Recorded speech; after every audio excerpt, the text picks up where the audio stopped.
لوگ اللہ تعالیٰ کی رحمت کی انتہا انبیاء کی جنت کو سمجھیں تو غلط سمجھتے ہیں، اللہ تعالیٰ کے عذاب کی انتہا اگر جہنم کو سمجھتے ہیں تو غلط۔ ایسے ہی کائنات میں انسان کے ماں کے رحم سے پیدا ہونے کو اگر یہ سمجھتے ہیں کہ اللہ کی قدرت یہ ہے تو یہ غلط سمجھتے ہیں۔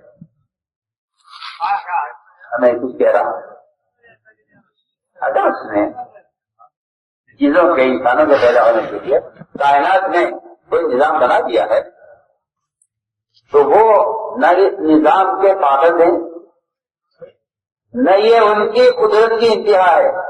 میں پھر لوٹاتا ہوں دوبارہ، اگر اللہ تعالیٰ ساری دنیا کے پچھلے اگلے انسانوں کو ہدایت دے کر ساری دنیا کے تمام انسانوں کو محمد چاہتے والی جنت دے دیں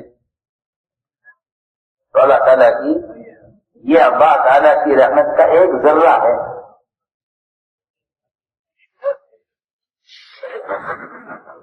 میں کچھ کہہ رہا ہوں، اللہ تعالیٰ اگر انبیاء علیہ السلام نے بھی محمد صلی اللہ علیہ وسلم جیسی جنت لکھی کہ نہیں ہے، اگر ہر انسان کو اللہ ہدایت دے کر سب کو ایسی جنت دے دے جیسی جنت محمد صلی اللہ علیہ وسلم کی بنائی اللہ نے، تو میں آپ سے جواب کر سکتا ہوں کہ وہ اللہ تعالیٰ کی رحمت کا ایک ذرہ ہے، اور وہ ذرہ بھی صرف سمجھانے کے لیے ہے، ورنہ ذرہ کہنا بھی وہ اس کی رحمت کو محسوس کرنا ہے، رحمت کو محسوس کرنا ہے۔ اور اللہ تعالیٰ جیسی جہنم اللہ نے بنائی ہے ایسی جہنم اگر ہر فرد کے لیے الگ ہو جائے نعوذ باللہ تو یہ اللہ تعالیٰ کے عذاب کا ایک ذرہ ہے۔ جب ابدی سنو میں کچھ کہہ رہا ہوں پر جب اللہ تعالیٰ کا ابدی نظام جنت و دوزخ کا وہ اس کی رحمت کا اور اس کی رقوبت کا منتہا نہیں ہے تو جو دنیا بنا ہونے کے لیے بنی ہے وہ اس کی قدرت کا منتہا کے طور پر سمجھ لینے کی بات کیا کہہ رہا؟ جی ہاں، جو نظام غیبی جنت و دوزخ کا ابدی ہے جب وہ اس کی قدرت کا ذرہ ہے تو جو دنیا کائنات کا نظام ختم ہونے والا ہے اور باقی والا نہیں ہے تو یہ اس کی قدرت کا مستحق ہے۔ اس لیے میں نے عرض کیا کہ اللہ تعالیٰ کائنات میں تغیرات لاتے ہیں وہ ایمان والوں کے امتحان کے لیے آپ صلی اللہ علیہ وسلم نے جو سوال کیا گیا کہ یہ ثابت آپ کون تھے میں کل بتاؤں گا، آپ انشاءاللہ کہنا بھول گئے ایک جواب نہیں آیا، آپ نے کیوں کہا میں کل بتاؤں گا، یہ کہے گا اللہ چاہے گا تو بتاؤں گا، اللہ چاہے گا تو بتاؤں گا۔ میں رسالت کر رہا تھا کہ ایک نظام اللہ نے انسان کے دنیا میں آنے کا بنایا ہے عورت سے، اللہ تعالیٰ اولاد نہیں دیتے، اللہ اپنے حمد سے نہیں دیتے، چار شادیاں کر لیتا ہے مرد اولاد کی تمنا میں، ان چاروں بیویوں کی سگی بہنیں وہ اولاد کی قطر سے پریشان ہیں اور ان کی سگی بہن ایک آدمی کے نکاح میں ہے، مطلب اولاد سے کوئی کمی دونوں میں نہیں ہے، بس صرف اللہ کے حمد پر رکھتا ہوا۔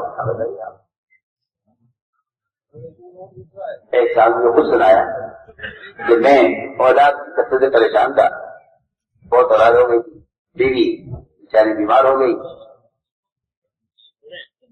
میں نے پھر مسئلہ معلوم کیا کہ میں کیا کروں، میں اولاد کو روکنا چاہتا ہوں، کبھی پڑھے نہیں، اگر بیوی بیمار ہے اس میں حمل کی طاقت نہیں ہے تو ایکسپٹ کر لوں،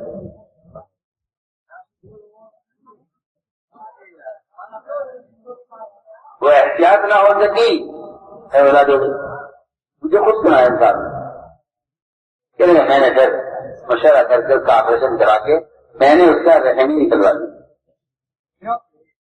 تاکہ یہ اس طرف سے اطمینان ہو جائے کہ اب اولاد ہونے والی نہیں ہے. ارے تو اللہ کی قدرت سے مقابلہ کر رہا ہے. معامل نظمت کائنت الا وہی کائنت، یہ حدیث ہے. تو میں ضرور ہے یہ کرتی ہے وہ آتے رہیں گی. تم کیونکہ خالق کی جگہ بیٹھ کر رزاق بننا چاہتے ہو، اسے تم اللہ کی کثرت سے تم پریشان ہو، تم فقیر ہو، تم اگر اپنے آپ کو رزاق سمجھتے ہو، یہی وجہ تمہارے اولاد کے روکنے کی ہے کہ تم آپ کو رزاق سمجھ کر کہتے ہو کہ دنیا کی آبادی پر تو پالے گا کون. تم خالق کی جگہ بیٹھ کر پریشان ہو. اس سے میں تاکہ چارج کر رہا ہوں کہ جو چیز جو روح دنیا میں آنے والی ہے لاکھ بدل کر آخری جب تک آ گیا اس نے آپریشن کر کے رحم نکال دیا اور غیر آرام سے ہو جاؤ. آپ ہی ہم بھی آپ کو بتا دوں جب رحم ہی نہیں تو اولاد کہاں سے ہوگی. تو نے اللہ کی قدرت کو رحم کے بننے تک کیوں سوچا ہے؟ تو اللہ تعالیٰ قدرت سے سوچتا کہ اگر اللہ تعالیٰ کا امر ہے اولاد کے ہونے کا تو رحم کیا کر لے گا. چنانچہ اس شخص نے آ کر مجھے بتایا کہ میں نے رحم نکلوا دیا تھا اور آپریشن کرا دیا تھا بیوی کا، لیکن اللہ نے 1 سال کے بعد مجھے دوبارہ اولاد دی.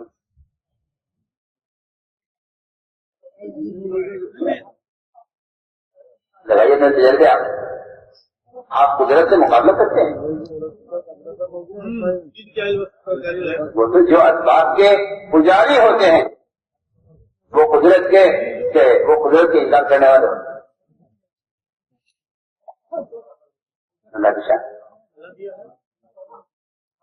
ڈاکٹر بھی حیران، باقاعدہ ڈاکٹر کی ٹیم رہتی جس میں سے ایک ڈاکٹر نے یہ کہا کہ ہاں لاکھوں عورتوں میں کوئی ایک عورت ایسی ہوتی ہے کہ اللہ تعالیٰ اس کے جس پیٹ کے اندر 2 رحم رکھتے ہیں. جب تک بڑا رحم نکل نہ جائے چھوٹا رحم ٹکڑا ہوا ایک طرف رہتا ہے، اس کے نکلنے کے بعد وہ کھل جاتا ہے. آپ کے ساتھ یہ ہوا ہے اسے بتایا ڈاکٹر کہ آپ کے ساتھ یہ ہوا ہے.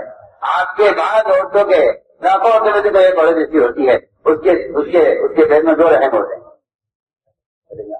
آپ کیا کریں گے بتائیے. ماں قدر اللہ آپ کا قدر اللہ کو ہم نے ایسا جانا ہی نہیں جس کو جاننے کا حق تھا. شکلوں نے اسباب نے یعنی قدرت کا تعارف اور اس کا تعاثر ختم کر کے رکھ دیا. میں اکثر تک کہ اللہ اکبر وما تشاءون میں سارے انبیاء، سارے ملائکہ، سارے اولیاء، سارے صحابہ سب کی چاہت کی نظر الا یشاء اللہ، اگر اللہ چاہتا ہوگا ورنہ سب کی چاہت. آپ چلن کی دلی چاہت کی اب اتاری چلنا پڑتا کہاں میں بڑھتے رہے میں اللہ کیا گواہی دے سکتا نہ پڑے زور دینا سنا کفار کو چلنا مجھے سنا دیں. لیکن ایک محسن چچا ان کی تربیت اللہ کی طرف سے ہلاکت کا فیصلہ ہو رہا ہے ابو طالب. ادھر دوسرے چچا حمزہ کا قابل رقی اس کی ہلاکت کی آپ تمنا کر رہے ہیں جو اسے پکڑ کرتے ہیں. اللہ تعالیٰ آپ کے چچا کے قابل راشد کو ہدایت دے. معاملہ ہمارے ہاتھ میں قرآن میں نہ کا دات آدمی ہے نہ کا لتا آدمی ہے، نبی کے ساتھ بھی ہے تعبیر کے ساتھ. آپ چاہیں گے دیں گے اور لا ان کا لذاتی بھی ہے لا تعبیر بھی ہے کہ آپ ایسے کی طرح ربری کرنے والے ہیں مگر ہدایت ہم اس کو چاہیں گے. تو ہم نے کیا کہ سبب دادی اختیار کرتا ہے یہ سوچ لیتا ہے کہ کام ہو گیا. حالانکہ اللہ رب العزت اسباب دے کر میں نے آج کے اندر آزماتے ہیں. ایک ہمیں کتنے یاد رکھتے ہیں سبب میں، 2 سبب میں حکم کتنے یاد رکھتے ہیں. ہمیں یاد رکھنا سبب میں، حکم یاد رکھنا سبب میں. پھر جو کامیابی ملی ہے اسے کتنے منسوخ کرتے ہیں یہ 3 امتحان ہے. چنانچہ میں عرض کر رہا تھا کہ اللہ تعالیٰ نے کائنات کو دو طرح کے اسباب سے بھرا ہے. ایک اسباب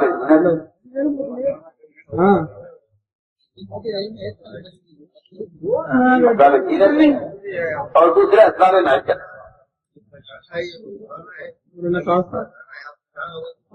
اسباب زینت اسباب معیشت ان سے بھرا ہے کائنات کو. لوگ بولی بھی رہے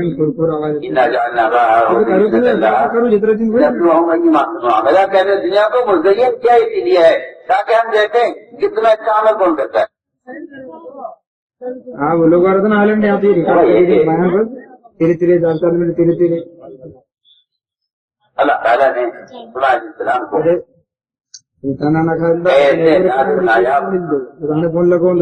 خوبصورت ریشم سے زیادہ نرم بال والے, ہوا میں اڑنے والے, پانی میں تیرنے والے اور سڑک پر دوڑنے والے جو نہ اس سے پہلے کبھی تھے اور اسلام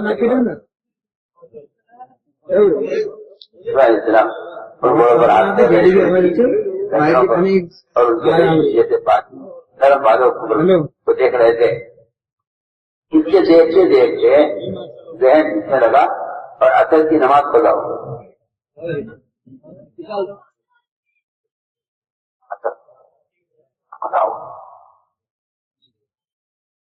اثر پڑھا ہو اسماعیل السلام کی.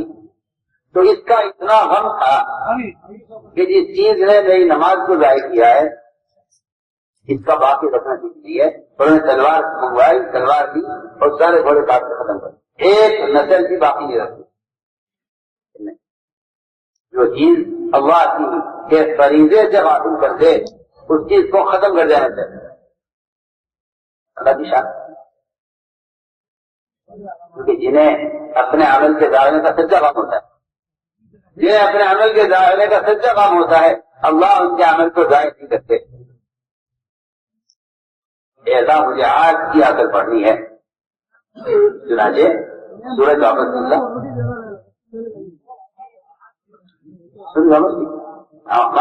ہمارا بندہ وہ عصر کی نماز کے قضا ہونے کی وجہ سے ہماری بنائی کی چیز میں وہ ذرا زیادہ مشغول ہو گیا.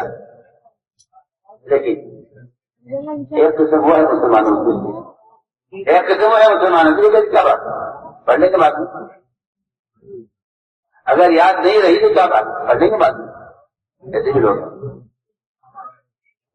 جی اللہ تعالیٰ دیکھ رہے ہیں کس میں میرے خریدے کے ظاہر کا غم ہے اور کس میں میرے خریدے کے ظاہر کا غم نہیں ہے. آپ وہ چیزیں 3 حدیثیں ایسی ہیں جن کا علماء نے انتخاب کیا ہے پورے احادیث کے ذخیرے. وہ واقعی عجیب و غریب ہے.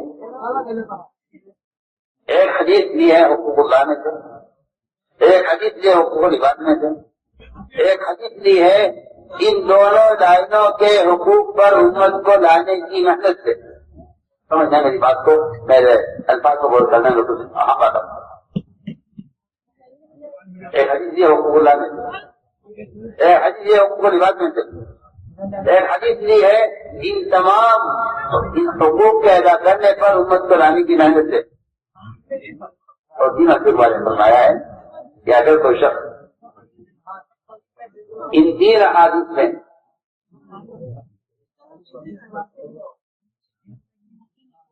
ان 3 کاموں میں غلطی کر جائے تو اس کی پچھلی زندگی کے اعمال کے بعد ہو جاتے ہیں, اس کی پچھلی زندگی کی صحت بھی ضائع ہو جاتی ہے. فرمایا کہ جو شخص اصل کی نماز کو قضا کر دے جان بوجھ کر, فرمایا کہ جو اصل کی نماز قضا کر دے گا اس کی پچھلی ساری زندگی کا اعمال برباد ہو جائے گا.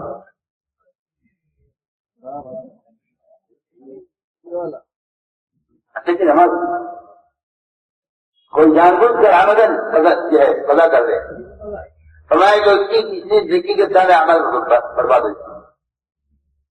حقوق اللہ میں سے دیا ہے عصر کی نماز. دوسرے وہ شخص یہ جو کسی یہ حقوق العباد میں سے کہ جو شخص کسی پاک دامن عورت پر تہمت لگائے. آج کل تہمتیں لگانا لوگوں پر، علماء پر، عوام پر ایک ایسا بیان کا کھیل بن کے رہ گیا ہے کہ آدمی آسانی سے جس کو چاہتا ہے نقصان کر دیتا ہے. جس سے چاہتا ہے جس سے چاہو تہمت لگوا لو، جس پر چاہو تہمت لگوا لو، اور جو چاہو گواہی لکھوا لو.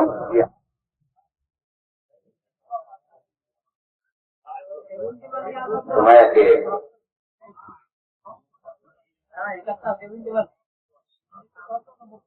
یہ دوسری حدیث ہے کہ پاک دامن عورت پر جو آدمی تہمت لگائے گا اس کی زندگی کے پچھلے سارے اعمال برباد ہو جائیں گے. اور تیسرا وہ شخص جو اللہ کے راستے میں نکلے اللہ کے دین میں قائم کرنے کے ارادے سے، اور وہ لوگوں کے لیے راستے کو بند کر دے یا جگہ کو تنگ کر دے. فرمایا حدیث نے کہ اس کا پچھلا سارا جہاد برباد ہو جائے. یہ تین حدیثوں کا انتخاب کیا ہے محدثین نے احادیث سے تمام پورے ذخیرے. روایت کر رہا کہ ابھی کی نماز چلو نبی ہے، ان کو تو کہا جا سکتا ہے کہ بھائی وہ تو آج کل ایک کتنا اور پیدا ہوا ہے مسلمانوں میں. چلے وہ تو کہا تھے میں تو شادی نہیں ہوں، وہ تو نبی تھے میں تو نبی نہیں. یہ نہیں گویا کہ یہ سمجھتے ہیں کہ دین کا جو دین کے حکم درجہ شادی کے لیے ہے یا شادی کے لیے ہے یا ولی کے لیے ہے یا کسی بزرگ کے لیے ہے، وہ میرے لیے خیال ہے. لوگوں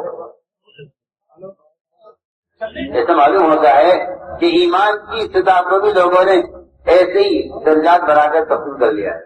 میں ایک عام مسلمان ہوں، میرا ایمان میرے حساب سے ہے، وہ صاحب بہت بڑے ولی ہیں، ان کا حساب کے حساب سے یہ ماشاءاللہ کتب ہے، ابدال ہے، یہ ان کا ایمان ان کے اعتبار سے ہے. یہ تو میں کہتا ہوں علماء نے لکھا ہے کہ جس شخص کا یہ خیال ہے کہ ان کا ایمان میرا ایمان برابر کیسے ہو سکتا ہے، ایسا مسلمان ناقص ایمان سے راضی ہو گیا.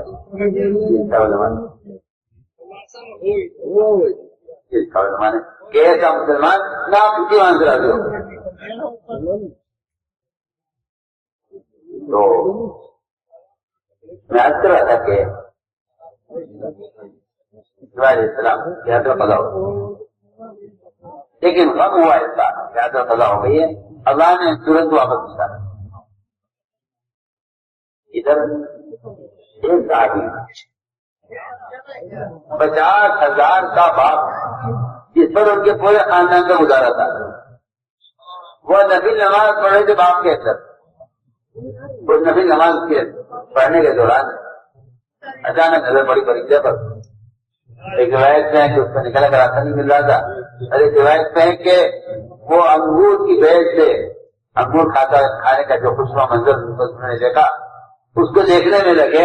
یاد نہیں رہا کہ نفل کی کون سی رکھا ہے. آج کل کا کوئی موضوع وہاں ہوتا ہمارے جیسا تو یہ کہہ دیتا کہ بھائی تو نبی ہے، کوئی فرض ہے نہیں، کم سے پریشان ہو رہے ہو. اگر تمہارا غالب گمانی ہے کہ 3 رکعت ظہر پڑھ لو، اور غالب گمانی ہے کہ 4 سلام بیٹھ لو اور کر لو، اور یہ نبی نماز ہے. اللہ اکبر. اسماعیل علیہ السلام نے فرض نماز کے لیے دیا زینت کے گھوڑوں کو جمع کیا ہے، جہاں ایک صحابی نے نفل نماز کے لیے اپنی ضرورت کے باپ کو چھوڑا. آپ اندازہ کریں محمد صلی اللہ علیہ وسلم نے کس سطح پر اپنے صحابہ کو اعمال میں کس سطح پر اٹھایا. اعمال میں آپ نے اپنے صحابہ کو کس سطح پر اٹھایا تھا کہ اگر وہاں صلی اللہ علیہ السلام گھوڑے کاٹ رہے ہیں جو زینت کے لیے تھے، محض اثر کی نماز کے لیے قضا ہونے کی وجہ سے اس پر سورج واپس آیا. اور یہاں محمد صلی اللہ علیہ وسلم کا ایک ساتھ 50,000 کا وہ باغ جس پر ان کے خاندان کا گزارا تھا، اس باغ کو اس لیے چھوڑا ہے کہ اس باغ کی وجہ سے میری نبی نماز کا فرض پیدا ہوا۔ آپ ذرا غور کر لیں، کتنی نمازیں ظہر کی، اثر کی، مغرب کی اس طرح گزر جاتی ہیں ہم سے کہ میں دکان کے برابر میں مسجد ہے، مائک لگا ہوا مجھے نہیں۔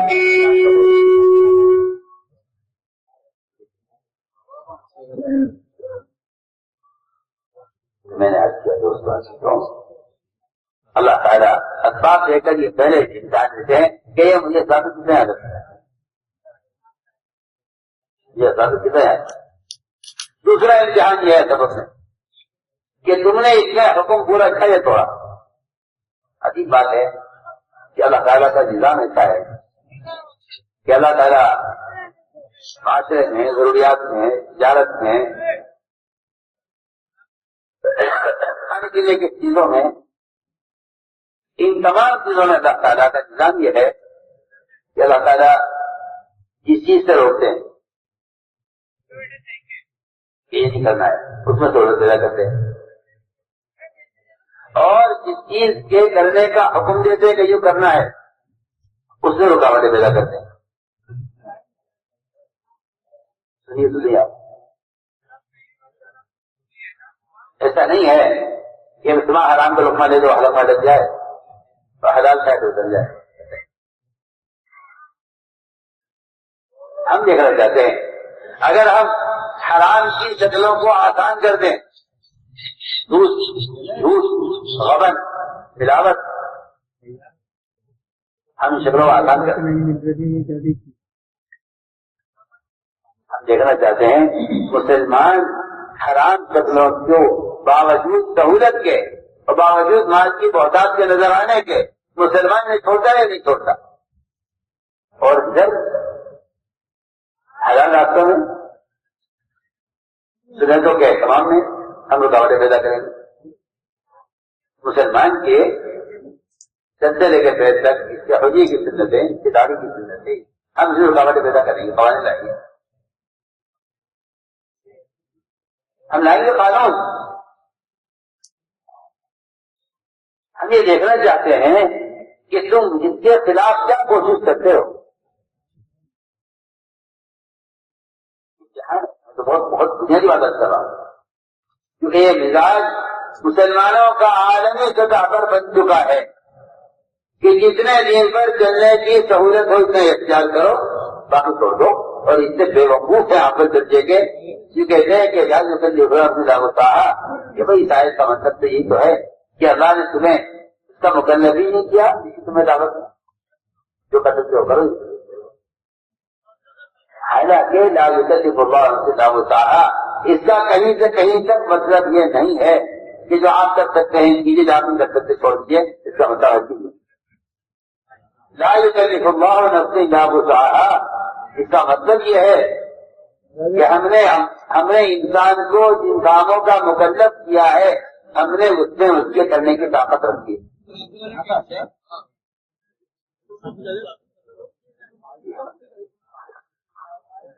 آپ یہ کہہ کر سمجھے چھوڑ دیتے ہیں کہ قانون یہ ہے انسان کے اپنے بدن میں سر سے پیر تک اتنے احکام ہیں، لباس کے شکل کے میں تو صاف سے بات کرتا ہوں کہ میں نے شروع میں عرض کی ایک بات کہ ایمان کا جو درجہ توحید میں عقیدے میں ہے، اللہ کی قسم ایمان کا وہی مقام، وہی درجہ، وہی اہلیت، وہی فرضیت، اس کے شکل، اس کی لباس کی سنتوں میں صاف فرمایا حدیث نے، صاف فرمایا حدیث نے کہ جس مسلمان کا چہرہ کافر کی طرح، جس مسلمان کے دماغ کا لباس پیر و شرٹ کافر کی طرح، جس مسلمان کا کھانا کافر کی طرح ہے، جس مسلمان کا اٹھنا بیٹھنا غیروں کے ساتھ ہے، فرمایا کہ ایسے مسلمان کافروں کی طرح اللہ کے دشمن ہو جائیں گے۔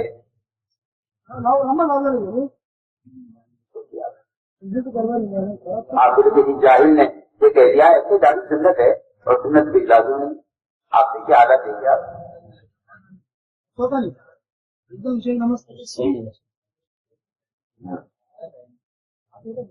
یہ بیماری ہے کہ بھائی میں مکلف ہی نہیں اس کا کیونکہ قانون ہے. نہیں بات اچھی ہے. اللہ تعالیٰ کا نظام ہے یہ کہ تمہیں جنت اس طرح نہیں ملے گی کہ میں تمہارے لیے چیز راستہ آسان کر دوں. جنت کو ہم نے گھیرا ہے مکارے سے، ناگوازیوں سے، تکالیف سے، دشواریوں سے، اور جہنم کو ہم نے گھیرا ہے خواہشات سے، حرام سے، سہولتوں کی طریقوں سے. ہم نے جہنم کو گھیرا ہے. جو آدمی سولوں کے راستے پر چلے گا خواہش کے راستے پر اس کے لیے جہنم کا راستہ ہے. جو تکالیف کے راستے پر چلے گا اس کے لیے جنت کا راستہ ہے، جنت کا وعدہ ہے. یہ اللہ کا نظام ہے. جس کام کے کرنے کا حکم دیتے ہیں رکاوٹ پیدا کرتے ہیں. ان کا تقاضا تقاضا ہے. ان کا تقاضا نماز پر وقت پر آپ اٹھیے نماز پڑھیے. ان کا تقاضا روزہ پر،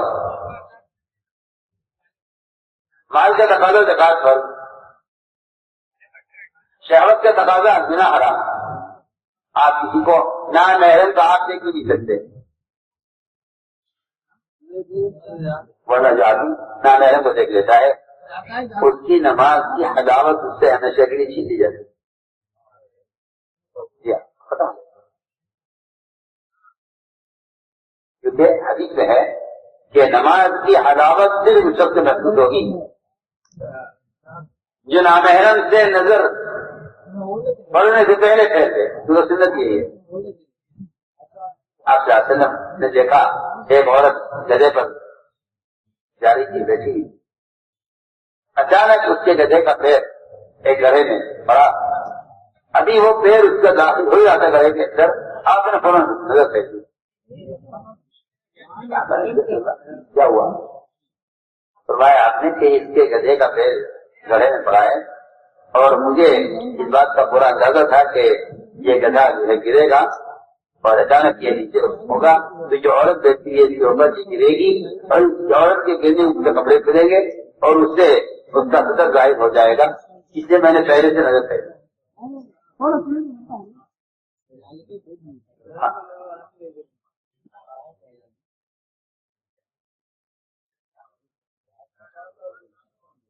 جو لوگ تصاویر یا نامحرموں کو دیکھتے ہیں وہ چاہے رکوع سجدے زبردستی کو کرنے کو کر لیں، لیکن نماز کی حلاوت اور اللہ کا قرب اور صفت احسان کی وہ بھی اس کو نہیں آتی. اللہ کو دیکھتے بل ٹھیک ہے. اللہ تعالیٰ کی طرف سے جو بھی خیر ملتی ہے اس خیر کے حاصل کرنے کے لیے ایک عملی مجاہدہ ہے. ایک عملی مجاہدہ. تو میں نے عرض کیا کہ اللہ تعالیٰ کا نظام ہے یہ. ہم ایک چیز کا حکم دیں گے اس کے ہم ایک چیز کا حکم دیں گے اس کو رکاوٹ پیدا کریں گے اور ایک چیز سے روکیں گے اور اس سے سہولت دیں گے. دیکھیے اکال سب پر اللہ تعالیٰ نے ہفتے کے دن شکار بجلی کا حرام کر دیا. اب اگر شکار حرام کر دیا تو اللہ تعالیٰ نے مچھلیوں کو سمندر کی جگہ میں نہیں چھپا دیا کہ سمندر کی جگہ چھپ جائے مچھلیاں تاکہ شکار نہ کر سکے، حرام سے بچے. اللہ تعالیٰ نے ساری مچھلیوں کو ہفتے کے دن پانی کی سطح پر جمع کر دیا.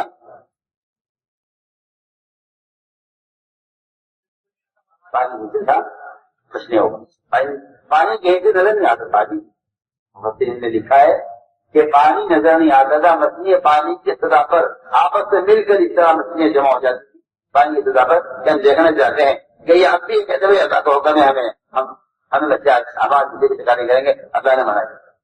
اللہ تعالیٰ کو کیا فائدہ اس سے؟ کیا نظر اللہ کا اس سے کیا نفع کیا نقصان؟ لیکن بندے کا امتحان ہے. ہم دیکھنا چاہتے ہیں تو ہماری اطاعت کرتے ہو یا نہیں کرتے؟ ہم دیکھنا چاہتے ہیں.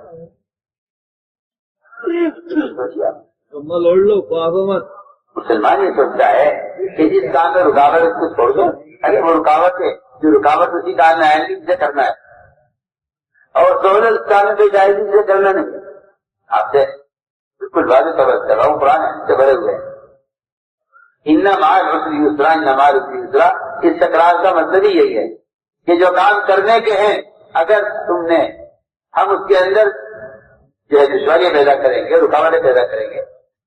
اگر تم نے دشواری میں، رکاوٹ میں اس کام کو کر لیا تو آگے اس طرح کا وعدہ ہے کہ میں آسانی پیدا کرے.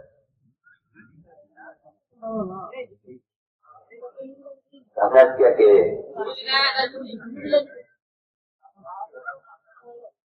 اللہ رب العزت اسباب میں آزما کر دیکھتے ہیں کہ حکم کتنا برا کرے.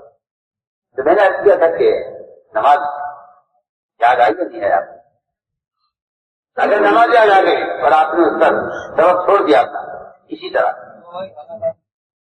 تو پھر اللہ رب العزت امن کے راستے سے کامیابی دے. اور اگر آپ نے امن ضائع کر دیا تو اللہ تعالیٰ کی ذات بہت مستغنی ہے.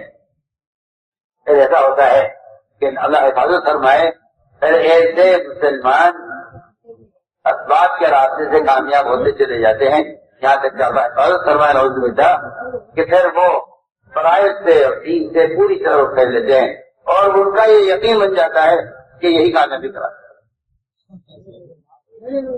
وہ تو اللہ تعالیٰ کا نظام یہ ہے کہ اس پر اللہ تعالیٰ رحم فرماتے ہیں، فضل فرماتے ہیں. اللہ تعالیٰ اس کے غلط راستے میں رکاوٹ پیدا کر دیتے ہیں، پھر لاتے ہیں اس کو اس طرف یہ کہہ کے بات ختم کر دیتا ہے کہ دنیا تو ہے ہی جو ہے مشکلات کی پریشانی کی جگہ.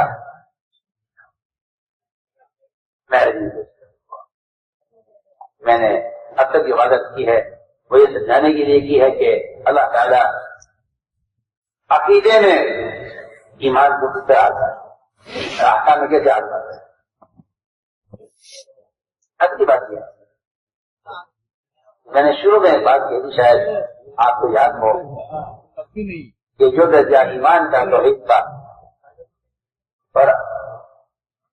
اور فرائض کے ادا کرنے کا ہے، بالکل وہی درجہ ایمان کا معاشرے میں بھی وہی درجہ ہے. یہ کہہ کر معاشی رحمت کو چھوڑ دینا کہ آج کل عجیب فتنہ پیدا ہوا ہے مسلمانوں میں. مجھے کہتے ہیں یہ سنت ہے، آپ اس پہ اتنا زور نہ دیجیے، فرائض تو زور دیجیے، وہ فرض ہی سنت ہے. ہاں یہ زمانے کا فتنہ ہے اور بہت جاہل قسم کے لوگ، بہت جاہل قسم کے ان پڑھ بالکل وہ اس فتنے کے اصل پیدا کرنے والے بالکل ان پڑھے. ان کی سیرت پر اور حدیث پر ان کی کوئی نظر نہیں. ان کو یہ فتنہ کوئی فتنے پڑے ہیں اور دوسروں کو فتنے میں ڈال رہے ہیں کہ بھائی سنت کو فرض کا درجہ نہ دیا جائے، سنت تو سنت ہے. میں کہتا ہوں اس سے بڑا فتنہ، کیونکہ یہ خیال اور یہ سوچ یہ معاشرے کو بدلنے کے لیے ہے، یہ معاشرے کو بدلنے کے لیے.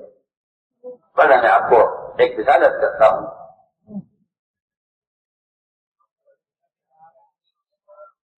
صحابہ کرام نے یہ دیکھا کہ جب یہ کفار جنگ سے فارغ ہو جاتے ہیں تو یہ اپنے ہتھیار درخت کو لٹکا دیتے ہیں.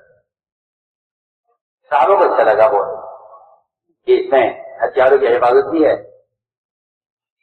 اور سہولت بھی ہے اپنے لیے، طریقہ ان کا ہے. تو صحابہ نے عرض کیا آپ کا وسلم سے کہ ایسا جلد دیجیے نا، ہم بھی اس طرح کرتے ہیں. ایک طرف ہتھی ایسا بنا دیتے ہیں، ہتھیار سجے کریں گے. یہ سہولت کی چیز ضرورت کے لیے، آپ سمجھنا میں کیا کہہ رہا ہوں، سہولت کی چیز ضرورت کے لیے.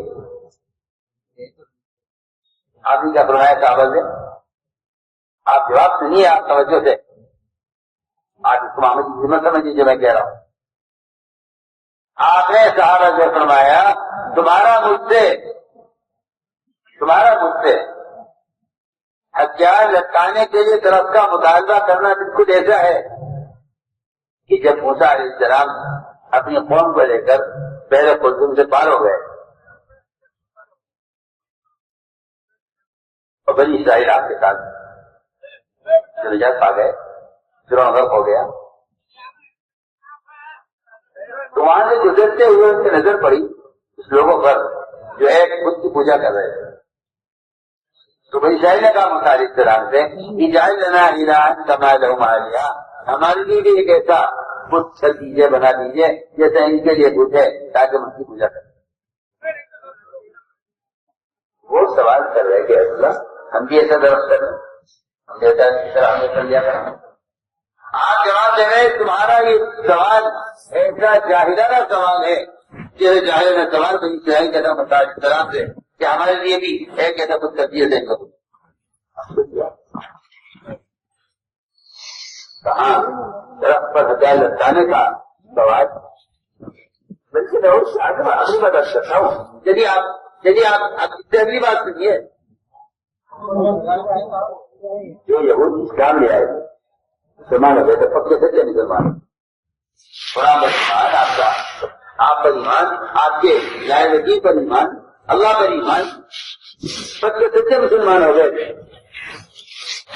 ان کا دل کا جو ہم جو پہلے یہود تھے اور موسیٰ علیہ السلام کے دین پر تھے، اب جو کہ ہم اسلام میں داخل ہو گئے ہیں تو ہماری کتاب ہے یہودیوں کی جو موسیٰ علیہ السلام میں نازل کی گئی ہے، وہ کتاب ہے توریت. کبھی کبھی اسے پڑھنا چاہیے. یہ خیال ہے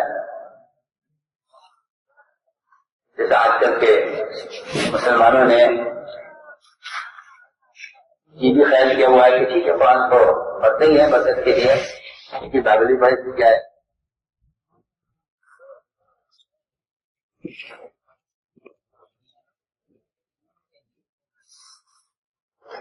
یہاں تک میں آپ سے عرض کرتا ہوں کہ اگر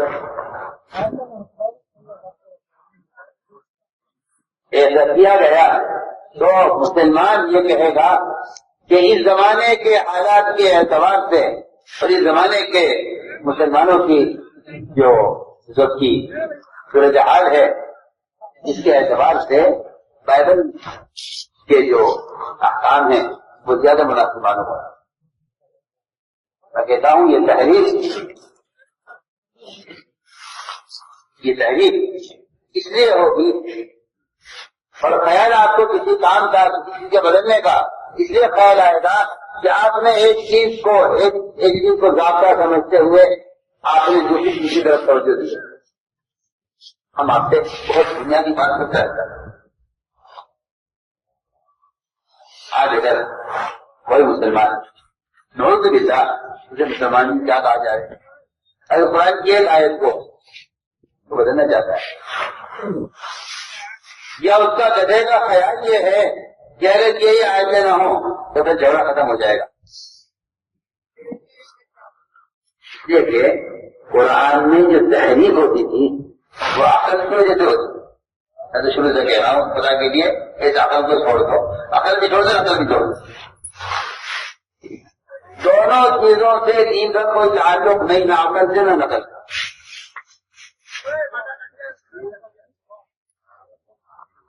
اگر مرد صحیح کرنے میں حج حاضرہ کی نقل کریں تو حکم ہے، اور اگر عورتیں حج حاضرہ کی نقل کریں تو گناہگار ہو.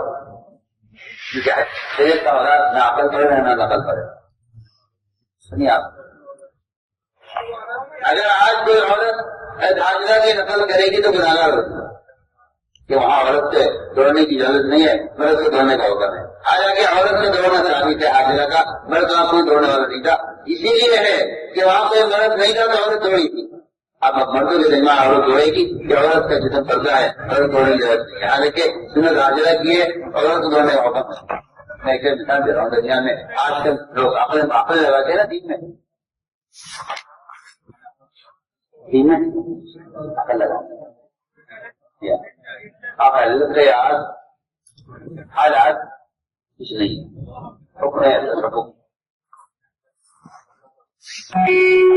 ہے کہ بندہ حکم کے ساتھ ہے. میں اچھا کہ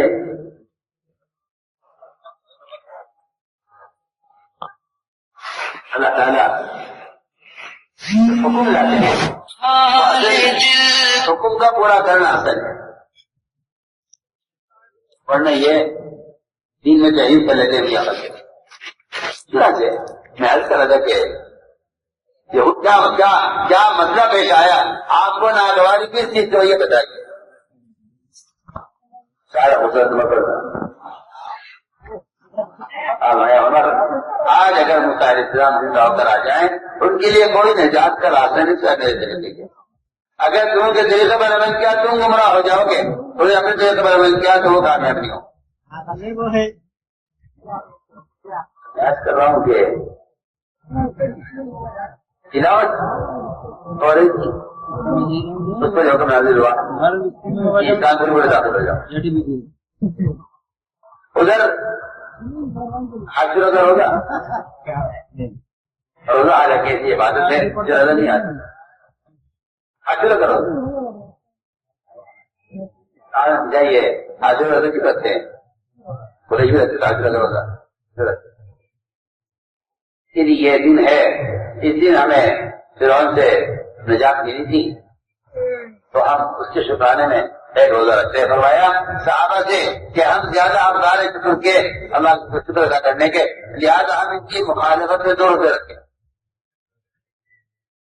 سوچیے جب روزہ جیسی عبادت جس کے لیے جنت کے داخلے کا دروازہ یہ لگے اگر جس کے بارے میں فرمایا سارے اعمال کا بدلہ اللہ تعالیٰ فرشتے دلوائیں گے، روزے دار کو بدلہ خود اپنے ہاتھ سے دیں گے. بلکہ فرمایا اتنے بھی آگے انا اجزا بھی کہ روزے دار کو میں اپنے ہاتھ کے حوالے کرتا ہوں. سب خود اعمال کا بدلہ دیں گے اپنے خزانے سے اور روزے دار کے اللہ تعالیٰ خود روزہ ہو جائیں گے. ایسی عبادت فرمایا کہ اس عبادت میں بھی ہمیں یہود کی مخالفت کرنی ہے.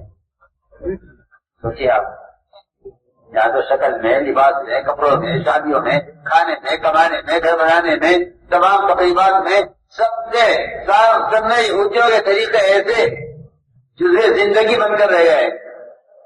اور کیا کہتا ہے گدھا کہیں کا جو گدھا سنتی تو ہے چھوڑ دو نا، کیا بات ہے. اللہ آپ فرمائے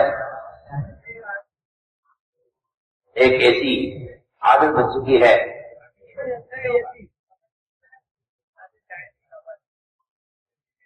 یہود و نصارہ کے طریقوں کی. عطائی فرماتے رضی اللہ تعالیٰ کہ جو سنت کی تم چھوڑو گے اس کے مقابلے میں ضرور یہودیوں کا طریقہ اختیار کرو.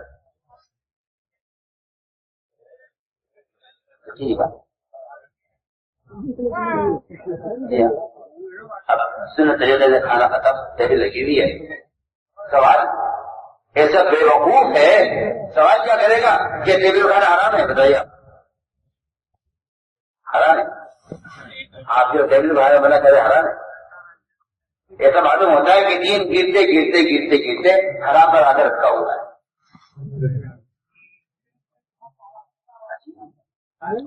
قسم کے لوگ اب تو مسلمان کی زبان پر یہ سوال ختم ہو گیا کہ یہ سنت ہے خلاف سنت ہے. ابھی مجھے کا حرام ہے ہٹا کے بتا جی ہاں اس کے دین کے مٹنے اور دین کی سزا کے گرنے کی علامت ہے کہ اس کا دین آ کر حرام پر رکھا ہوا ہے کہ جو چیز حرام نہیں ہے اسے تو کر لے گا. انہیں سننے سے کوئی مطلب جبکہ میں آپ سے کہہ رہا ہوں کہ ادھر عاشورہ کے روزے میں یہود کی مخالفت، اچھا کپڑا لٹکانے میں کفار کی مخالفت، اور توریت پڑھنے میں آپ کیا فرما رہے ہیں؟ اللہ فرما رہے اس بار بالکل داخل ہو جاؤ تو کسی کا سوال نہ کرو.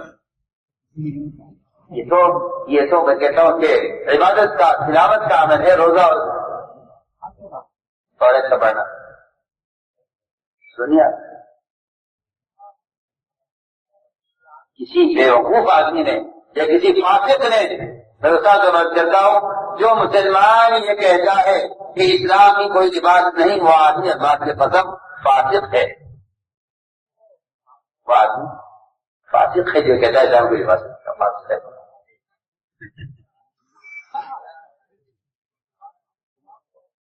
آپ یہ سمجھتے ہیں کہ آپ کی نماز اور عبادت اور ذکر تلاوت اسلام پھیل جائے گا.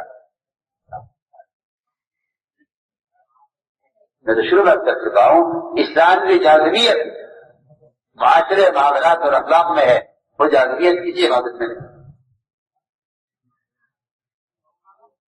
ایسا کہیں بھی مجھے نہیں ملا کہ اغیار آساسن کی نماز کو دیکھ کے ذہن کی طرف آئے ہوں.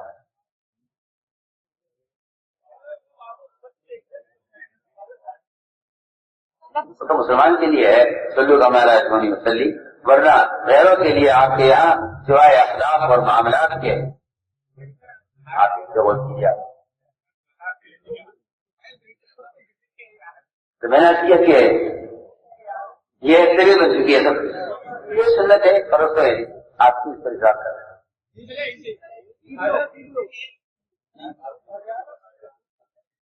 بغداد کی عدالت کے سب سے بڑی عدالت بغداد، اور اس کے سب سے بڑے قاضی خدات، سب سے بڑے جج قاضی یوسف. وزیر آیا، وزیر سے دوستی تھی بہت، وہ آیا ملاقات کی، اسی کی دعوت کی کھانا دیا گیا تھی. وزیر سے بے تکلفی تھی، بادشاہ سے جو ہے وزیر کی بے تکلفی تھی قاضی ابو یوسف سے. تو وزیر نے پوچھ لیا قاضی صاحب سے کہ کھانے میں کیا بنایا. تو قاضی ابو یوسف افغانی نے حدیث پڑھی، کان رسول اللہ صلی اللہ علیہ وسلم یحب الدباء، کہ آپ صلی اللہ علیہ وسلم کو لوکی پسند تھی. میں نے آپ کی روٹی تیار کرائی. اس کی زبان سے نکل گیا وزیر کی کہ مجھے لوکی پسند نہیں. فرمایا فوراً تلوار نکالی میان سے اور اس کے قتل کا فیصلہ ہے. ایسا قتل کر دو، یہ آدمی مرتد ہو گیا ہے، واجب القتل ہے. یہ کہتا ہے مجھے لوکی پسند نہیں، اس کو قتل کر دو. قرآن اس کا بغداد میں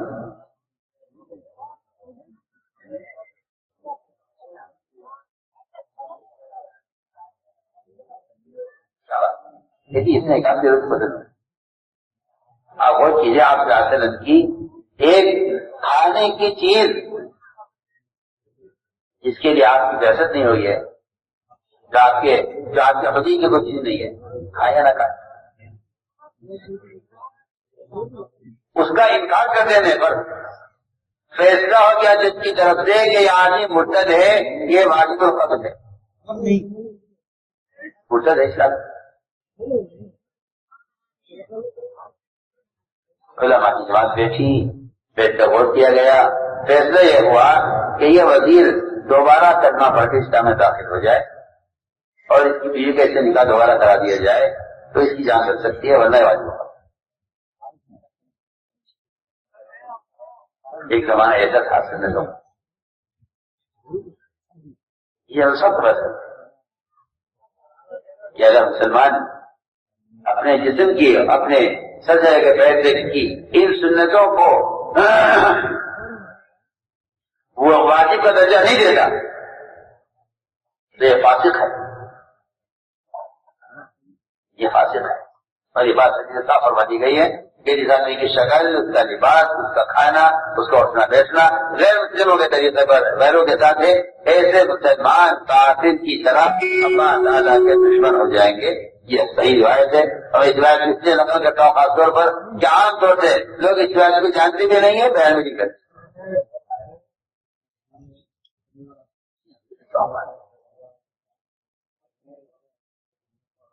مسلمان اتنا مزین تھا سنتوں سے کہ دور سے دیکھ کر کھانے سے کھائے مسلمان. یہ دھوکہ لگا لوگوں کو کہ ایمان تو عقیدے کا درست ہونا ہے اور اسلام تو فرائض کا ادا کرنا ہے.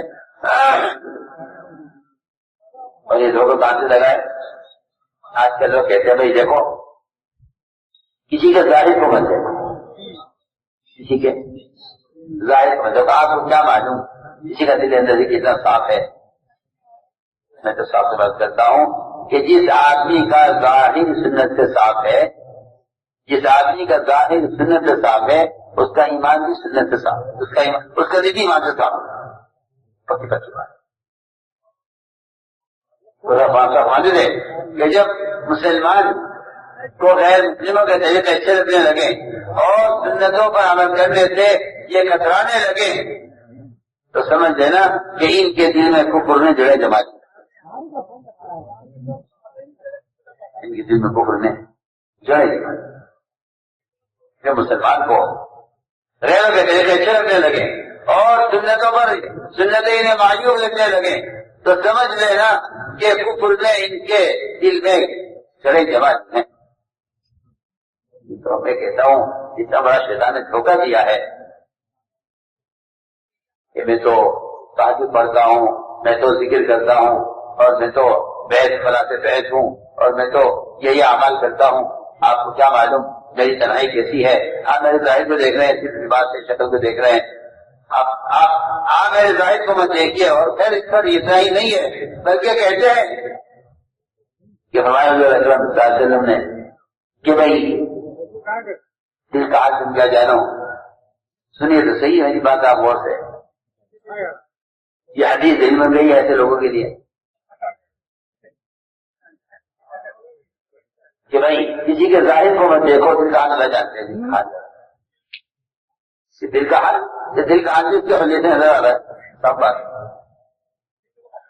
اگر اس کے دل میں محمد صلی اللہ علیہ وسلم سے محبت اور آپ پر یہ ایمان لاتا، اگر یہ آپ پر ایمان لاتا تو اس کی حجیت سے سنت ظاہر ہوتی سب بات، اس کی حجیت سے سنت ظاہر ہوتی۔ اسی لیے اللہ تعالیٰ غریب رحمت فرمائے، رجب رحمت فرمائے، اس کا حدیث مان کے فرماتے ہیں کہ اگر کوئی شخص اتباع سنت پر نہیں ہے اور رحمت صلی اللہ علیہ وسلم سے محبت کا دعویٰ کرتا ہے تو فرمایا جھوٹا ہے، دعوے میں جھوٹا ہے، یہ دعوے میں جھوٹا ہے۔ اس لیے آپ صلی اللہ علیہ وسلم کی شکل دکھلائی جائے گی، انہیں پہچانتے ہو؟ قبر میں آپ کو صرف وہ پہچان سکے گا جو دنیا میں آپ کی حیثیت اور آپ کی شکل پر، ورنہ میں نہیں جانتے۔ قبر میں زبان وہ تو عمل پر چلے گی، معلومات ہے، آپ سنتیں جانتے ہیں، آپ سنتوں کا جاننے والا بھی جواب نہیں دے سکے گا، ایمان کے جاننے والا بھی جواب نہیں دے سکے گا، وہ تو عمل کرنے والا اور سنت کا احترام کرنے والا جواب دے گا کہ آگے ہمارے نبی محمد۔ تو ہم نے عرض کیا کہ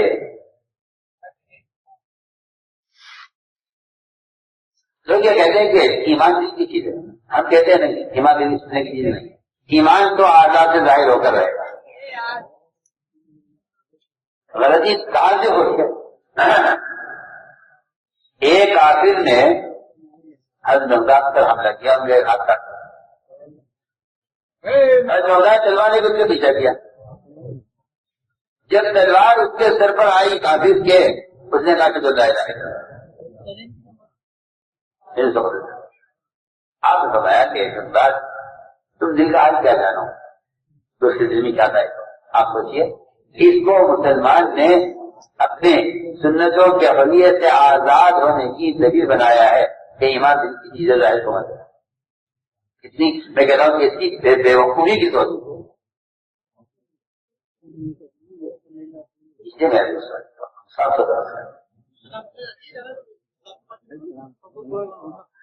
جو قوم اپنے حجے پر مجتمع ہوتی ہے وہ قوم مضبوط اور قوی ہے، اگرچہ وہ غیر ہو یا تعداد ہے۔ جو قوم اپنے حجے پر مجتمع نہیں ہے وہ قوم مردہ ہے، اگرچہ اکثریت میں ہو مسلمان، اکثریت میں ہو مسلمان، مردہ قوم۔ معاشرے کو قوم کی حیات میں بڑا دخل ہے، معاشرے کو کسی قوم کی حیات میں بڑا دخل ہے۔ اتنے متاثر ساتھ کر رہے ہیں کہ یہ ذہن سے نکال دیا جائے کہ بنیاد اسلام والا خمسین اسلام پانچ فاصلوں کا نام ہے، وہ تو بنیادی اسلام کی سوات عمارت کا ہے، سوات عمارت کا ہے، آپ غور کریں گے کہ جو غیر آتے تھے یہود وہ صرف یہ جگہ کرتے تھے اخلاق اور معاملات کے تھے، میں سانہ نے حضور اکرم صلی اللہ علیہ وسلم کو بطور قرض مال پیش کیا اور اس قرض کا مطالبہ وقت جنگی پہلے کیا، کیونکہ دل میں سانہ حضور اکرم صلی اللہ علیہ وسلم کی صفات، آپ کا حلیہ، آپ کی فیصد کا زمانہ، یہ سب کچھ پڑھ کر آئے تھے اپنی کتابوں میں۔ اس سے کتاب میں لکھا ہوا تھا ان کی کتابوں میں کہ ایک صفت ان میں یہ ہے کہ انہیں اتنا ستایا جائے گا، اتنا ان کے اندر صبر و تحمل اور بردباری کی زیادہ ہو۔ جب آئے آپ کے پاس آ کے دیکھا آپ کو، تو آپ کو ہم سے پہچان گئے کہ ہاں آپ نبی ہو سکتے ہیں، لیکن اصل چیز دیکھنی یہ تھی کہ آپ کے اندر صبر اور حلم کتنا ہے، برداشت۔ میں بہت عبادت کر رہا ہوں مسلمان، جب اس پر غیروں کی طرف سے کوئی اذیت یا کوئی تکلیف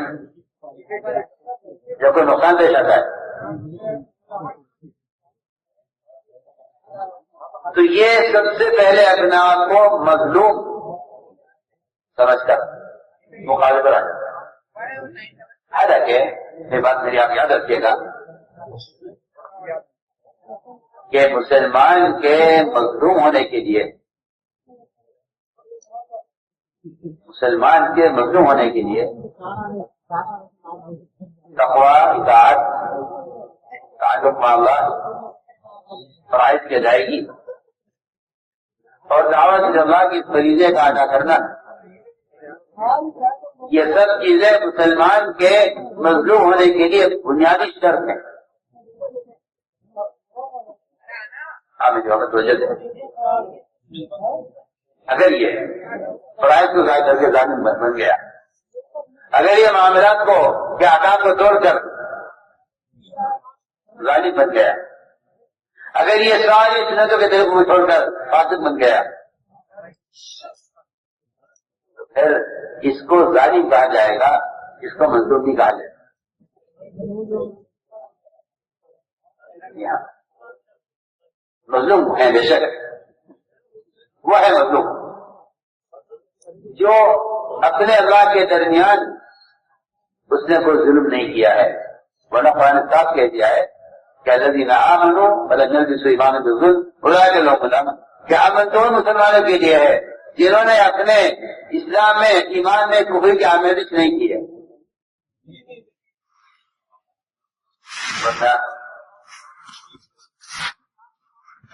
آپ کو حالات کے اعتبار سے محسوس سمجھتا ہے، حالانکہ اللہ کے احکام کو ضائع کرنے والا ظالم ہے۔ جب مسلمان احکام ضائع کرتا ہے تو اللہ تعالیٰ کسی بھی مخلوق کو سب سلط کر دیتے ہیں۔ اس لیے فرمایا کہ صبر وہ تقوی کے ساتھ، آپ دیکھیے قرآن پڑھیے، آپ کو پورے قرآن میں جہاں ملے گا صبر تقوی کے پیچھے ملے گا ساتھ ساتھ۔ انہوں میں تقوی سے ویسے پھر بدل سکو کہ صبر تو کرے مگر تقوی کے ساتھ، ورنہ چور صبر کرتا ہے اس کی پڑھائی پر وہ بدلا نہیں رہ سکتا، نہتا ہے، بدلا نہیں رہ سکتا، کمزور ہے۔ لیکن اگر وہ چور صبر کرے گا پولیس کی پٹائی پر تو میں یقین طور پر کہہ سکتا ہوں، دلائل کے ساتھ کر سکتا ہوں کہ اس چور کی مدد نہیں ہوگی پولیس کے خلاف، اور پولیس پر عذاب نہیں آئے گا چور کو اذیت دینے سے۔ وجہ اس کی ہے کہ چور میں اگر تقویٰ ہوتا تو پھر ظالم کو نہ پکڑ لیتے۔ سچی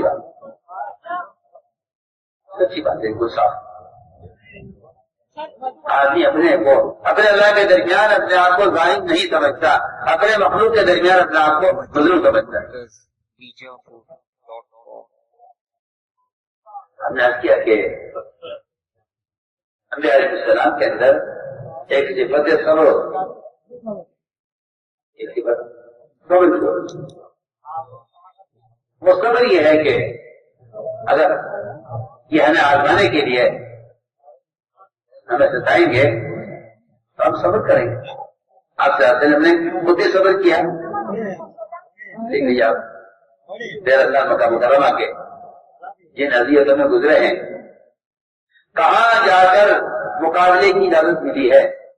نبوت کا اکثر وقت مقابلے کا نہیں، اکثر وقت مقابلے کا نہیں ہے، کیونکہ جب باقی اذیتیں دینے میں اپنی حد تک پہنچ جائے گا تب مغلوب ہوگا۔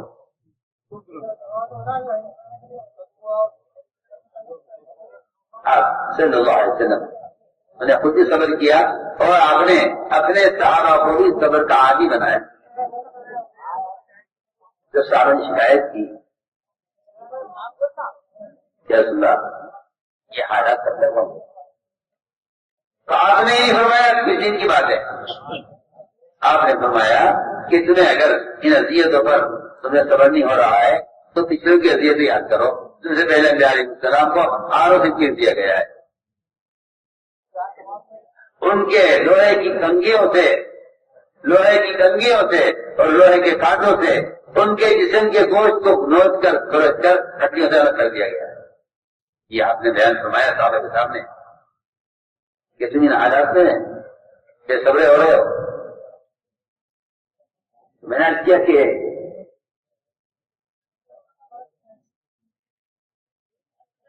باہر سے آنے والا آپ صلی اللہ علیہ وسلم کو صبر میں آزماتا تھا کہ لوگ اتنا برداشت نہیں ہے۔ چلا جی مشہور واقعہ ہے ایک انسانہ کا، حضور اکرم صلی اللہ علیہ وسلم کے پاس آگے بیٹھے، اچانک خبر آئی ایک علاقے سے کہ فلاں علاقے میں مسلمانوں پر حالات آ گئے ہیں اور وہ نئے مسلمان ہیں، تو ایسا نہ ہو اسلام سے گھبرا کر دین چھوڑ دیں تو تقاضا، کیونکہ حدیث میں آتا ہے کہ ساری دنیا کے مسلمان ایک قسم کے اعضاء کی طرح ہے۔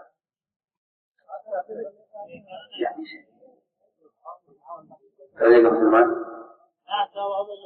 ایک قسم کے اعضاء کی طرح ہے، یہ حدیث ہے۔ اور اس حدیث کا مطلب عام طور سے یہ لوگ جانتے ہیں، یہ بیان کیا جاتا ہے کہ بھئی اگر مسلمان کے کسی ملک میں، کسی طبقے میں، کسی حلقے میں، کسی علاقے میں، کسی محلے میں مسلمانوں کو مصیبت آ جائے، کوئی آفت آ جائے، کوئی پریشانی آ جائے، تو باقی مسلمانوں کو ان کی تکلیف سے اس طرح متاثر ہونا چاہیے جس طرح ایک آدمی کے پیر کے انگوٹھے میں زخم ہو جائے تو پھر پورا بدن اس سے بخار میں آ جاتا ہے، یا پورا بدن اس کا اثر پڑتا ہے، یا پوری رات تو نیند نہیں آتی۔ میں ایک مثال کر رہا ہوں کہ مسلمان کے لیے ایسا ہے کہ ایک انسان کے پیر میں زخم ہو جائے تو پورا بدن متاثر ہوتا ہے۔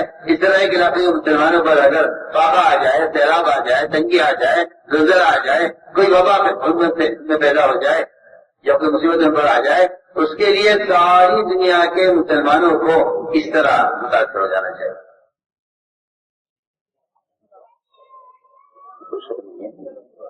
اس میں کوئی شک نہیں ہے، میں کچھ کہنا چاہتا ہوں اس حدیث پر۔ عشاء کے زمانے میں آپ دیکھ لیجیے مسلمانوں کے ایک حصے پر یہود نے جو مظالم ڈھائے ہوئے ہیں،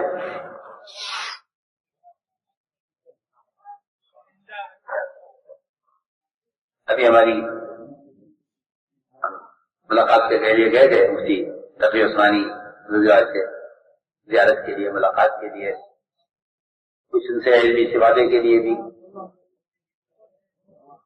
بس ایک ہی غم اور فکر سوال تھا کہ مسلمانوں کا کیا ہوگا، مظلومین کا کیا ہوگا۔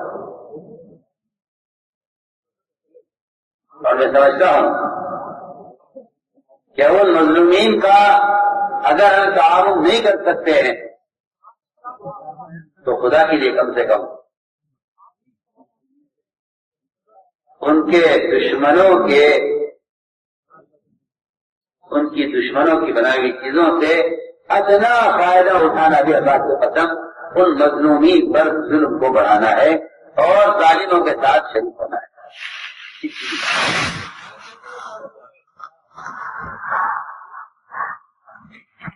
قرآن نے صاف کہہ دیا ولا تعاونوا علی البر والعدوان.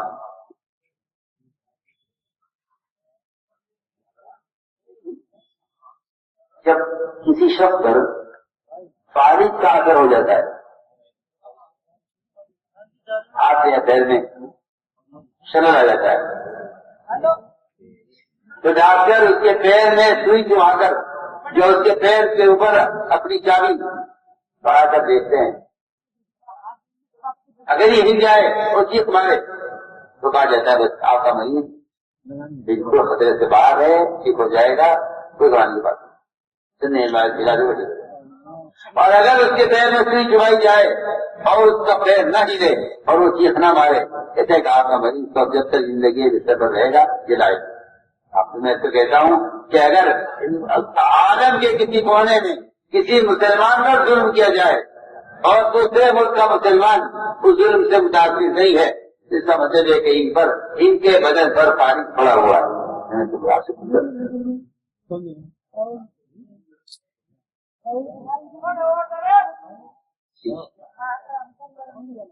یہ اس بات کی علامت ہے کہ مسلمان نے مسلمان کے تعاون سے ہاتھ کھینچ لیا ہے اور بلکہ ظالموں کے تعاون کے لیے ہاتھ بڑھایا ہوا ہے.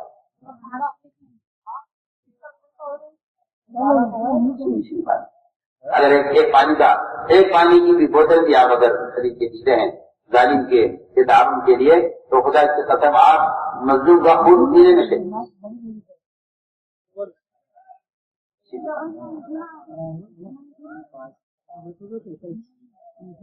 اگر آپ اسے معمولی چیز سمجھتے ہیں تو میں کہتا ہوں کہ اس چیز کو معمول سمجھنے والے کو اللہ کے عذاب سے ڈرنا چاہیے بلکہ احترام کرنا چاہیے.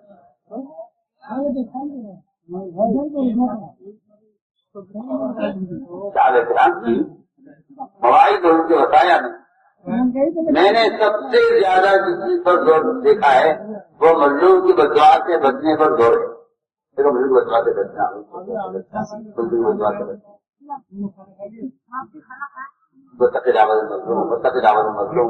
مظلوم کی بددعا رات کے اندھیرے میں ایسے وقت سفر کرتی ہے آسمانوں کا جب لوگ بہرے ہوتے ہیں. جب لوگ اس وقت مظلوم کی بددعا آسمانوں کا سفر کرتے ہیں. میں نے ایک بات رکھی ہے کہ سارے مسلمان ایک جھنڈ آگے کی طرح اگر پیر کے انگوٹھے میں زخم ہے تو اس کے لیے آنکھ جاتی جو مسافت پیر کے انگوٹھے اور آنکھ کے درمیان میں ہے یہ میں کہنا چاہتا ہوں کہ یہ مسافت آپ کے ملک اور جن ممالک میں ظلم ہو رہا ہے یہ ان کے درمیان کی مسافت ہے. اگر آپ یہاں جا رہے ہیں ان کے لیے تو کہا جائے گا ایک لیکن مجھے پھر ایک بات کہ ہاں ایسے مسلمان دنیا میں ہیں کہ جو ایسے مظلوموں کے لیے کوشش بھی کر رہے ہیں دعائیں بھی کر رہے ہیں اور وزیر کہ کسی پریشان حال مسلمان کے کام کوئی غیر مسلم بھی اس کے کام آ سکتا ہے اور آ جاتے ہیں اور ایسے غیر مسلم بہت ہیں کہ جو مسلمانوں کو ایسے مواقع پر ان کی امداد بھی کرتے ہیں تعاون بھی کرتے ہیں مال بھی خرچ کرتے ہیں بیماروں کا علاج بھی کراتے ہیں نمو کپڑے پہناتے ہیں سجے میں کپڑے بھی تقسیم کرتے ہیں اور بیماروں کو دوا بھی دیتے ہیں. بہت سارے کام دفاعی کام ٹھیک ہے وہ بھی دل میں انسان کا قلب رکھتے ہیں اور وہ بھی ہمارے کے کام آتے ہیں. کوئی نئی بات نہیں ہے. اور ایسے ایسے ایسے پاکیزہ خلوص رکھنے والے اب یہاں بھی بہت ہیں. آپ سے عرض کرتا ہوں کہ پھر یہ مسلمان کا کمال نہیں ہے صرف کہ وہ کسی مسلمان مصیبت زدہ کے کام آ جاتا ہے یہ کام غلطی کی طرف یہ کام غلطی کی طرف. میں نے جو حدیث حد کی ہے یہ ساری جنگ آگا کی طرح ہے. میں اس حدیث سے یہ اگلی باتیں کہنا چاہتا ہوں کہ اس سے بڑھ کر ذمہ داری یہ ہے مسلمان کی کہ اگر دنیا کے کسی کونے میں کوئی مسلمان نعوذ باللہ اسلام میں پھرتا ہے یا نعوذ باللہ. ابھی ایک گھر میں ایک چھوٹی بچی کے انگلی دروازے میں پڑ گئی. ڈاکٹر نے کہا یہ انگلی کاٹی پڑی, سڑ گئی چیزوں کاٹی. اس آگے کے کرنے پر سارا گھر ہو رہا تھا. میں درمیان میں بتا دے رہا. ایک چھوٹی انگلی بچی کاٹی گئی, سارا گھر ہماری بچی میں عیب ہو جائے گا, ہماری بچی بڑی ہوگی, اس کی ایک انگلی نہیں ہوگی. سنو میں مثال دے رہا. اس ایک عزل کے کرنے پر پورا گھر ہو رہا ہے. اگر مسلمان عالم کی خدا پر اپنے آپ کو اس حدیث کی وجہ سے ایک جسم یقین کرے تو میں کہتا ہوں کہ ایک مسلمان کا کسی رقم مرتد ہونا یہ اس کو زیادہ غم ہونا چاہیے کہ ہمارا ایک عزل کرتے رہو. ایسا مردہ ہو چکے ہیں.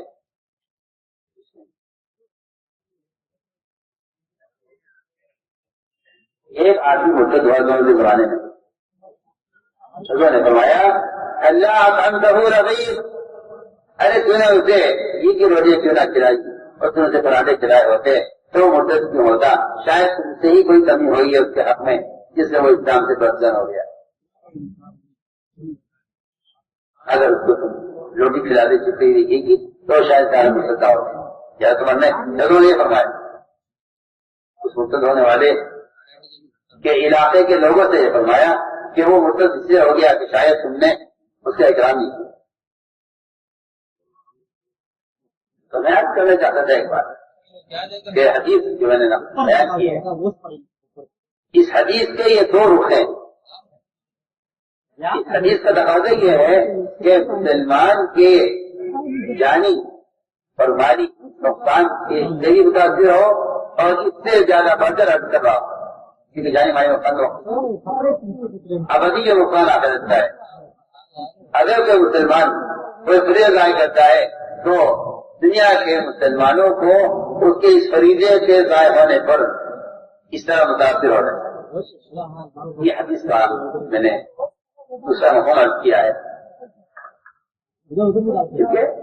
دوسری روایت ہے جسے فرمایا کہ سارے مسلمان ایک کشتی کے سوار ہیں, اس میں اگر کوئی آدمی سوراخ کرے گا تو اگر زیادہ ہو رہے سب کے سب ہو جائیں گے. یہ دونوں روایتیں ملا کر آپ غور کیجیے تو صرف مسلمان کا مسلمان کے دنیاوی کاموں میں کام آ جانا, یہ دنیاوی تقاضوں کا پورا کر دینا, یہ کوئی کمال نہیں ہے.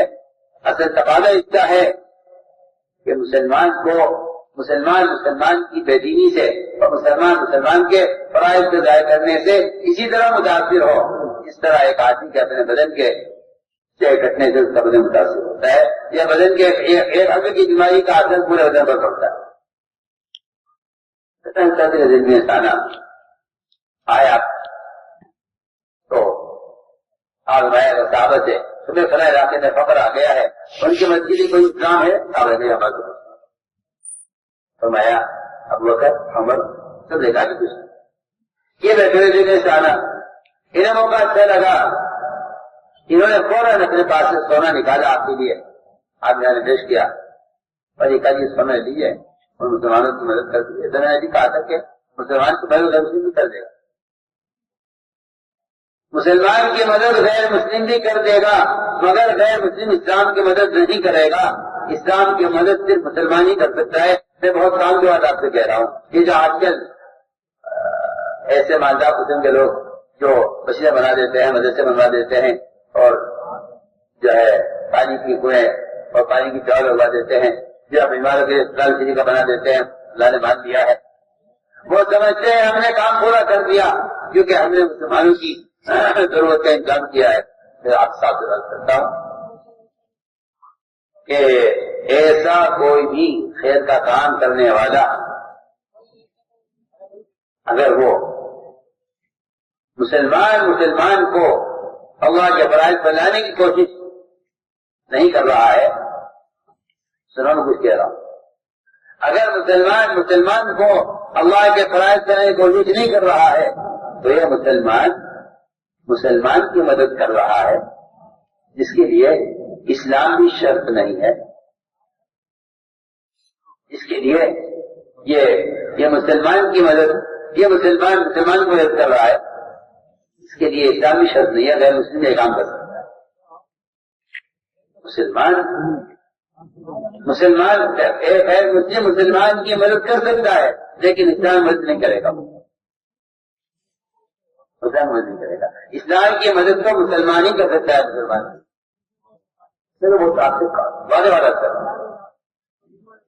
اس لیے سب سنے کان کھول کر کہ کوئی شخص بھی کسی مسلمان کی دنیاوی ضرورت کے پورا کر لینے کو اس کی آخرت کی ضرورت کا بدل نہ سمجھے اور اس کے دنیاوی تقاضے کے پورا کر لینے کو اس کو فرائض پر لانے کا بدل نہ سمجھے، اس لیے کہ مسلمان کی مدد غیر مسلم بھی کر دے گا، مگر اسلام کی مدد مسلمان ہی کر سکتا ہے۔ بلکہ میں اس پر ایک حدیث آپ کو سنا دوں تاکہ آپ یہ نہ سمجھیں کہ یہ کوئی ایسی بے بنیاد بات ہے۔ فرماتے ہوئے رضی اللہ تعالیٰ میں بیٹھا ہوا تھا آپ کی خدمت میں، ایک صاحب آئے، آ کر سوال کیا کہ یا رسول اللہ، اگر میں مدینہ منورہ میں رہ کر 6000 سونے کی اشرفیاں مدینہ منورہ میں رہ کر کسی خیر کام میں خرچ کر دوں تو کیا یہ میرے اللہ کے راستے میں نکلنے کا بدل ہو جائے؟ یہ میں نہ نکلوں جماعت میں نہ نکلوں دعوت اللہ کے لیے، لیکن میں اپنے مقام پر رہ کر یہ 6000 یہ 6 جو ہے 1000 سونے کی اشرفیاں یہ میں کسی کارے خیر میں خرچ کر دوں تو کیا ہے میرے اللہ کے راستے میں نکلنے کا بدل ہو جائیں گے؟ آپ نے فرمایا جو شخص اللہ کے راستے میں نکلا ہوا ہے دعوت اللہ کے لیے، وہ فرمایا کہ جو اللہ کے راستے میں نکلا ہوا ہے اور سو رہا ہے اللہ کے راستے میں، وہ بھی تجھ سے افضل ہے۔ کیوں؟ اس لیے کہ تم بے شک خیر کا کام کر رہے ہو، مگر ایک مسلمان کو جہنم سے بچا دے رہا، ایک مسلمان کو جنت راستے پر لے آنا، یہ اس کی ابدی زندگی کا بتانا ہے۔ میں اس کی مثال دیا کرتا ہوں کہ آپ کسی فقیر کو، کسی محتاج کو ایک وقت کھانا کھلا دیں، یہ زیادہ بہتر ہے کہ آپ اس محتاج آدمی کو کوئی دکان کر کے دے دیں، آپ 2 4 10 5 لاکھ روپے خرچ کر کے اسے دیں کہ بھائی آپ لے لو، بڑا بھی دکان لو، یہ مان لو، تجارت کرو، وہ بھی پلے گا، اس کا خاندان پلے گا۔ میں کہتا ہوں آپ کسی کو کوئی زمین ہدیہ کر دو، جی فقیر کو غیر روزہ کھانے کھلا دو، بتاؤ کون سی زیادہ بہتر ہے؟ آپ اسے ایک زمین دے دیں زراعت کے لیے کہ تم اسے کھیتی کرو، اپنے خاندان کو ہمیشہ کے لیے پالو، یا روزہ کھانے کھلا دیں۔ ان دونوں میں کون سا زیادہ بہتر ہے، کون سا زیادہ دیرپا ہے، اور کون سا زیادہ مجاہدے کا قربانی کا رہتا ہے؟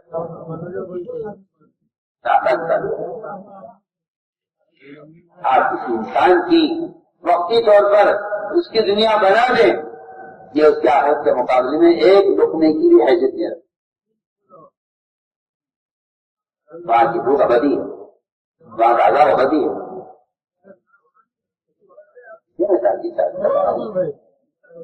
کہ لوگوں کے ذہن میں یہ بیٹھ گیا ہے کہ مال خرچ کرنا جان خرچ کرنے کا بدل ہے، نہیں ہو سکتا، شریعت میں نہیں ہے، شریعت میں نہیں ہے، شریعت میں نہیں ہے۔ شریعت نے جانی قربانی کو مال میں مقدم کیا، روزہ اور نماز سب پر فرض ہے، فقیر ہو یا ماں، فقیر ہو یا بادشاہ ہو، سب پر فرض ہے۔ زکات حج سب پر فرض نہیں ہے، اس کے لیے مال ہے، استاد ہے تو حج اور زکات فرض ہے، ورنہ مالی قربانی سب پر فرض نہیں ہے، جانی کوئی سب پر فرض ہے، نماز اور روزہ۔ رضوان سائنہ نے آپ کو مال پیش کیا، آپ نے اس غیر مسلم کے مال کو لے کر ان پر خرچ کیا اور اس کو قرض کے طور پر کہا ہم بڑا تاریخ میں آپ کو خرچ دیں گے۔ وہ تاریخ آ گئی، اس تاریخ کے آنے سے 3 دن پہلے آپ جاتے نا تو خیال میں تاریخ 3 دن باقی ہیں، یہ کہ حضور اکرم صلی اللہ علیہ وسلم وعدے کے بڑے پکے ہو اور بڑے پابند. نبوت سے پہلے بھی آپ نبوت سے پہلے بھی وعدے کے اتنے پکے تھے. اس زمانے میں تو اللہ خیر فرمائے مسلمان وعدہ خرابی ایسا مشہور ہو گیا ہے کہ آدمی سوچتا ہے کہ معاملہ کسی غیر سے کر لوں، کیا کروں، یہ تو پتہ نہیں وعدہ پورا کرے گا نہیں کرے گا. حدیث میں آتا ہے کہ مذہب کا فرق، میں حدیث کا محمد کرا، مذہب کا فرق مجھے میرا حق دلوا دے گا. ہم بہت اہم بات کرتے ہیں، حدیث کا محمد کر رہا ہوں کہ اگر ایک یہودی ہے نصرانی ہے تو یہ اس کا مذہب میرا مذہب الگ ہے، تو وہ شاید مذہب کا فرق میرا حصہ میرا مجھے دلوا دے. لیکن خبر نہیں میرا مذہب کا آدمی وہ میرا حق دلوائے گا نہیں دلوائے گا.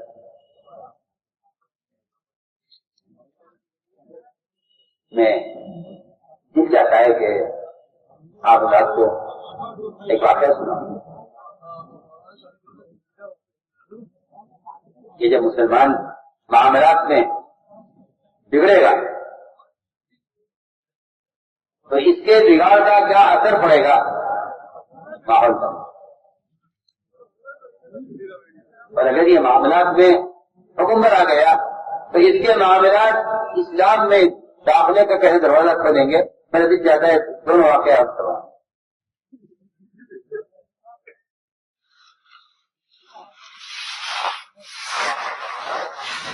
صاحب نے بیان کیا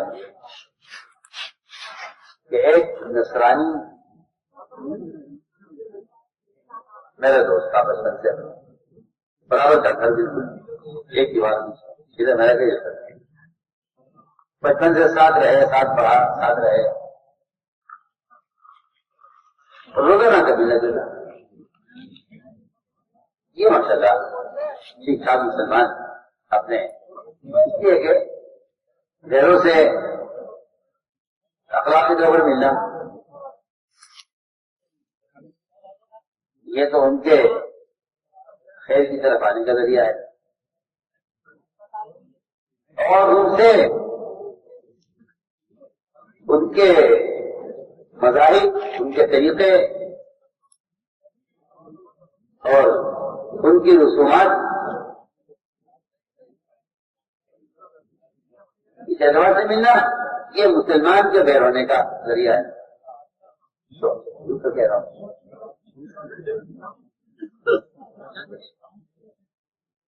تو آپس میں تعلق تھا تو یہ مسلمان نہیں جاننے کا خبر میں کہا کہ میں سجا سبھا میں جا رہا ہوں، ایسا نہ ہو پیچھے یہ مکان میں چوری ڈکیتی کچھ ہو جائے، لہٰذا میرا سامان ہے کچھ آپ مالدار مسلمان کا بہت. اس نے ایک صندوق میں اپنا سارا گھر کا جو مال سونا گمتی وغیرہ کی ہو سب اس کو حوالے کر دی ہے. تم رکھ لو گھر میں، تو تم تو گھر میں ہو، میں ذرا سفر میں آتا ہوں.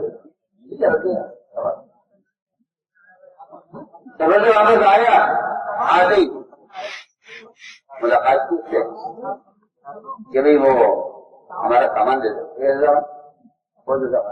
وہ مالی اتنی تھی اس کی نیت خراب ہو گئی.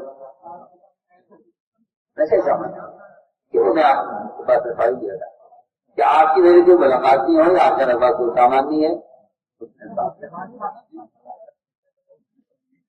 یہ بڑا پریشان ہوا، خوشامد دیکھی یاد دلایا، وہ مار کے رہ گیا. نصرانی چاہیے نہیں میرے پاس اس کے سونے کچھ نہیں آیا. یہ گیا اس کے پادری کے پاس، کیا کہتے تو انصاف کا بات ہے، یہ میرے ساتھ یہ ہوا ہے اور آپ میرے کو بند کر سکتے ہیں. ٹھیک ہے. اس نے قلم اٹھایا، کاغذ اٹھایا، کچھ لکھا اس میں اور بند کر کے لفافے میں رکھا. مسلمان کو دیا کہ اس کو آپ پڑھیں گے نہیں، آپ اس کو پڑھیں گے نہیں، یہ سیل بند ہے، خط ہے، یہ لے جا کر اس کو دے. اس نے اس کو دیا تو اس کو اپنے پڑوسی کو اسے کھولا، کھول کے پڑھا، کھول کے بیٹھے بیٹھے دیا. اس کے گیا فوراً وہ صندوق اٹھا کے لایا اس کا امان اس کو واپس کی کہ بھائی آپ نے معاف کرنا مجھ سے غلطی ہو گئی ہے کیا آپ کے امانت آپ کیا ہوا جو ہوا چھوڑ دیا اس کو آپ کے بعد دے دیا کہ میں 1 مہینے سے پریشان ہوں اور آپ 1 مہینے کے بعد ایمان واپس کریں وہ بات کیا ہے دوست کی اپنی جگہ مجھے بتا دو پرچے کیا اس نے کہا اس پرچے میں پاگل نے یہ لکھا تھا کہ تو مسلمان کب سے ہو گیا کہ تو خیانت کرنے لگا چوری کرنے لگا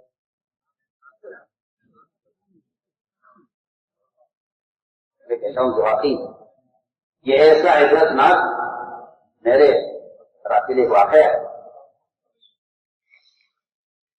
کہاں وہ زمانہ تھا کہ جسے معاملہ کرنا ہے ہم تمہارے معاملہ کریں جسے معاملہ ہے مدینہ مرد رہ جائے